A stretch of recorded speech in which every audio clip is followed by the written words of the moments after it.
राधे राधे दोस्तों, आज की कहानी गणगौर की व्रत कथा है। तो चलो कहानी शुरू करते हैं। एक बार भगवान शंकर माता पार्वती और नारद जी के साथ भ्रमण के लिए निकले। चलते चलते वो एक नगर में पहुँचे। जैसे ही नगर की स्त्रियों को उनके आने का संदेश मिला, वो तरह तरह के पकवान बनाने लगी। पकवान बनाते बनाते जब बहुत देर हो गई तो सामान्य कुल की स्त्रियां उच्च कुल की स्त्रियों से पहले थाली में अक्षत लेकर शिव पार्वती की पूजा के लिए उपस्थित हो गई। पार्वती जी ने सिर्फ उनकी पूजा को स्वीकार किया, बल्कि संपूर्ण सुहाग रस उन पर न्यौछावर कर दिया। इसके कुछ समय पश्चात उच्च कुल की महिलाएं आई। जैसे ही शंकर भगवान ने उन्हें देखा तो पार्वती से बोले, आप तो सारा सुहाग रस सामान्य कुल की महिलाओं को दे चुकी हैं, अब इन्हें आप क्या देंगी।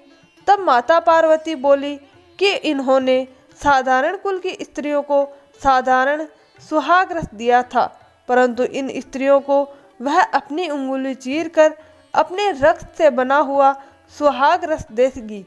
ये रक्त जिस भी स्त्री पर गिरेगा वह पार्वती की तरह हमेशा सौभाग्यवती रहेगी। और जब उच्च कुल की स्त्रियों की पूजा संपन्न हुई तो पार्वती जी ने बिल्कुल वैसा ही किया, जिस पर भी वो रक्त गिराकर उस स्त्री का सुहाग अमर हो गया। इसके बाद माता पार्वती भगवान शिव से आज्ञा लेकर नदी पर स्नान के लिए चली गई।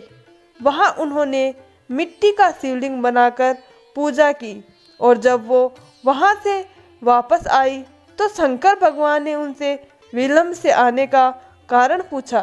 पार्वती जी ने भगवान शंकर से झूठ बोला और कहा रास्ते में उन्हें उनके भाई भाभी मिल गए थे, इस कारण से उन्हें आने में समय लग गया।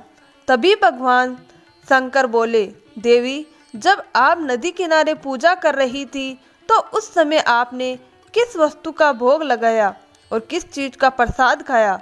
तब माता पार्वती ने एक झूठ बोला और कहा उनके भाई भाभी ने उन्हें दूध भात खिलाया। ये सुनते ही भगवान शिव का भी मन दूध भात खाने को हो गया और वो नदी किनारे चल पड़े। जैसे ही शिव जी कुछ दूर चले, उन्हें रास्ते में एक महल दिखा। जब वो उस महल के भीतर गए तो वहां उन्हें पार्वती जी के भाई और भाभी मिले। 2 दिन तक भगवान शंकर वहीं रुके और तीसरे दिन जब वह वापस आए तो अचानक उसे स्मरण हुआ कि वो अपनी माला महल में ही भूल गए हैं। नारद जी उनकी माला लेने के लिए महल गए, लेकिन वहां जाकर वह आश्चर्यचकित हो गए क्योंकि वहां पर कोई महल ही नहीं था। तभी जंगल में बिजली कड़की और एक पेड़ की टहनी पर उन्हें शिव जी की माला मिली। वापस लौटकर नारद जी भगवान शिव से बोले, हे भगवान, वहाँ तो सिर्फ निर्जन वन है। तो भगवान शंकर ने कहा, नारद, यह सब तुम्हारी माता पार्वती की माया है, क्योंकि वह अपने इस व्रत को गुप्त रखना चाहती थी।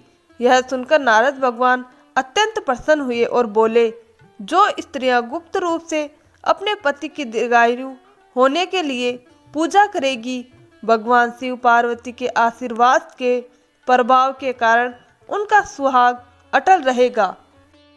और तभी से गणगौर की पूजा की जाती है। तो दोस्तों, अगर आपको कहानी अच्छी लगी तो चैनल को लाइक, शेयर, सब्सक्राइब जरूर करें। धन्यवाद दोस्तों।